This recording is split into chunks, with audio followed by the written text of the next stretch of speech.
Pahoma, and she has very cool hair because it encompasses a couple different issues that curly and wavy haired people can encounter. Clearly it's wavy, it's got the S pattern to it. It's fine, so it gets weighed down easily, but it's also on the dry side because she colors it. So we're going to use the Light and Luminous Collection on her, but instead of using the Aloba as her rinse out, we're gonna kick it up a notch and use the Shea to give her that extra bit of moisture that she's not getting. So we're gonna start by washing with the Gentle Lather shampoo and move in from there. Okay, let's lean back and we'll get started.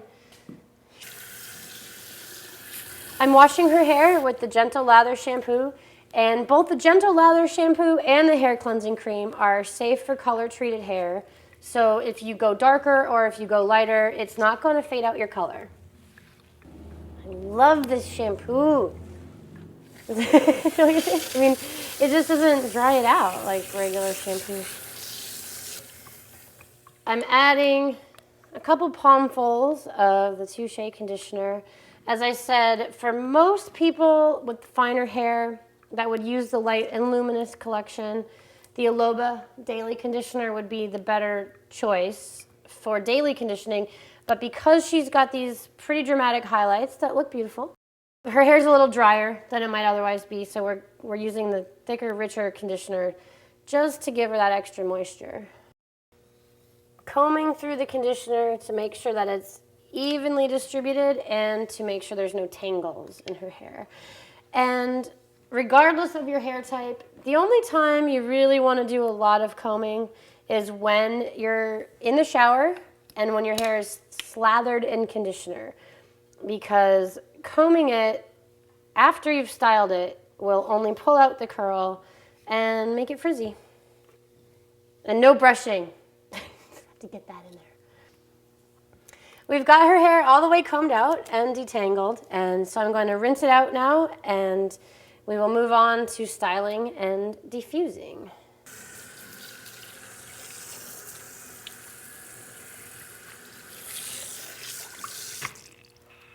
Okay, ready? Okay.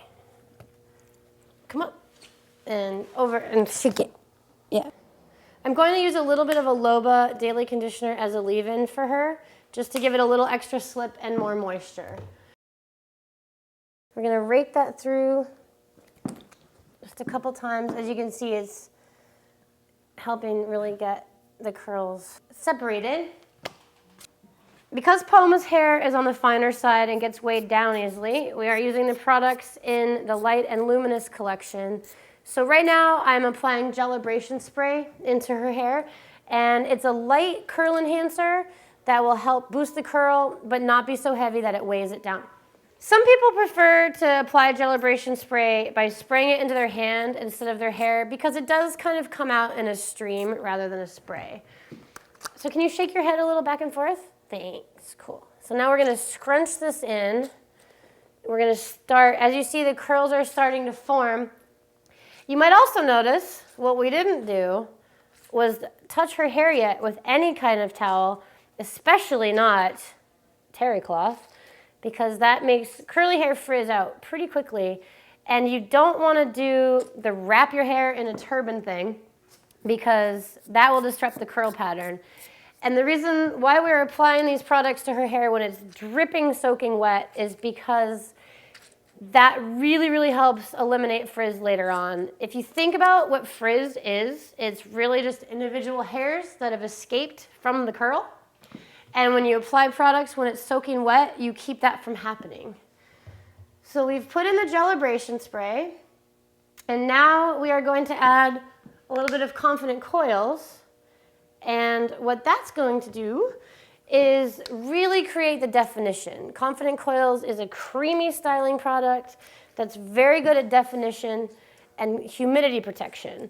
So while the Gelebration spray is going to boost her curl and make it curlier, the Confident Coils is going to create that separation and definition that you see is already starting to come. Now for the magical microfiber towel. And like I just said, we do not use terry cloth on curly hair. We do not wrap it up in the turban. Instead, we do this. We scrunch with the microfiber towel to start taking out the excess water. And as you can see, it also really starts creating those curls. You can see those ringlets just starting to show up. And again, you want to be every time you touch your hair, you want to be gentle with it. So we're not rubbing it and making it all frizzy. We're just gently squeezing it to get the water out and get the curls going. I'm going to add a little bit more Gelebration and Confident Coils.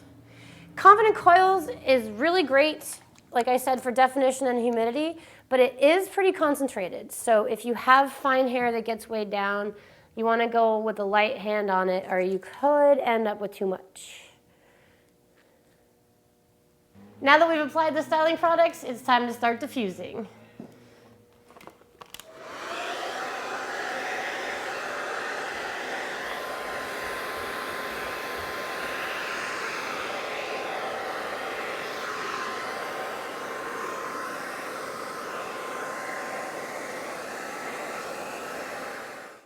I've finished blow drying Pahoma's hair. It's about 75% dry at this point. If I kept going right now, it would just be making it frizzy. So we're stopping with the blow drying. We're going to air dry her hair the rest of the way. She's under strict instructions not to touch it because that's going to make it frizzy too. And you're not going to let other people touch it, right? And we'll come back in about 45 minutes to an hour when it's done drying and do the big reveal. Pahoma's hair has been air drying for the last 45 minutes or so, and as you can see, it does look like it's wet right now, but it's actually not. This initial crunch that you see right now is what's going to keep her hair well-defined and frizz-free for the rest of the day. It scrunches out really easily, and we'll do that now. So if you could flip forward for me. And you want to be gentle as you scrunch. It's just an upward motion with your palms and a nice little squeeze at the top, and you're just getting that crunch out of there and actually adding some volume too. If you do this upside down like we're doing, it creates quite a good bit of volume. If you're trying to avoid volume, you would want to just do this with your head right side up. So as you can see now that we've scrunched out all the crunch, what she has are well-defined waves that are really, really clear. It's a lot curlier than when we started, I would say. And I know you can't feel it through the camera, but it's actually quite touchably soft.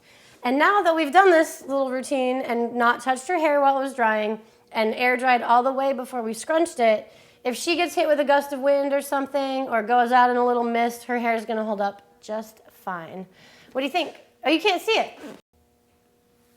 Oh, I love it. Thank you so much. Thank you. It looks awesome. Soy Pahoma y tengo el derecho de permanecer crespa.